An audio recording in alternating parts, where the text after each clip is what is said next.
Il a un contenu différent de son sens étymologique. Pour la plupart d'entre nous, dialoguer, c'est appliquer toute une technique de ruse, de falsification et de mensonge, dans le but d'avoir raison, alors que le dialogue signifie la concertation entre deux personnes ou deux groupes de personnes, etc. C'est-à-dire le contraire de monologue, où c'est une seule personne qui parle. Pour les élèves, confère au monologue de Donjek dans la pièce théâtrale Le Cid, au rage, au désespoir, aux vieillesses ennemies. En vérité, je vous le dis, tous les hommes sont au départ égaux devant Dieu. La différence résidera sur ce qu'ils ont fait à Dieu, mais surtout à leur communauté.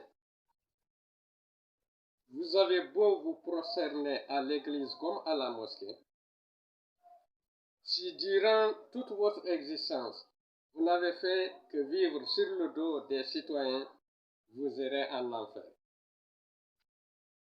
Car ce n'est pas Dieu qui va vous pardonner, mais plutôt ce peuple que vous avez exploité par la ruse et la tricherie.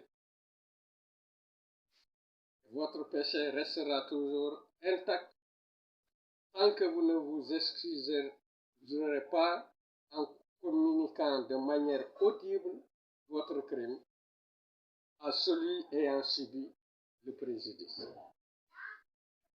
Il faut reconnaître que la plupart des chefs coutumiers et religieux n'ont jamais été judicieusement édifiés sur les enjeux du foncier. Ils n'auraient pas accepté les appétits des hommes politiques qui les ont entraînés sur cette position, décriés ça et là par le peuple. Ce n'est pas pour jouer à l'avocat. Le problème récurrent des pensions de retraite nécessite une explication explicite et claire. Il faut également se prononcer sur la possibilité ou non pour l'État d'augmenter les pensions de retraite. Lesquelles et pourquoi? Pour un salarié de la fonction publique, la pension est réglée par le FNR, le Fonds national de retraite, mais aussi par l'impôt sur le salaire, plus toutes les augmentations de salaire. Tous les avantages, c'est-à-dire les indemnités de tout genre, disparaissent du bulletin de salaire à la retraite. Donc, je pense que la pension est fonction des cotisations faites par le travailleur avant la retraite. Pour ce cas d'espèce, les sommes sont tirées directement par l'État et non par le ministre de l'Éducation ou par l'inspecteur d'académie. Donc le gouvernement doit interpeller les patrons concernés par les cotisations des travailleurs s'ils souhaitent garantir une retraite paisible des citoyens.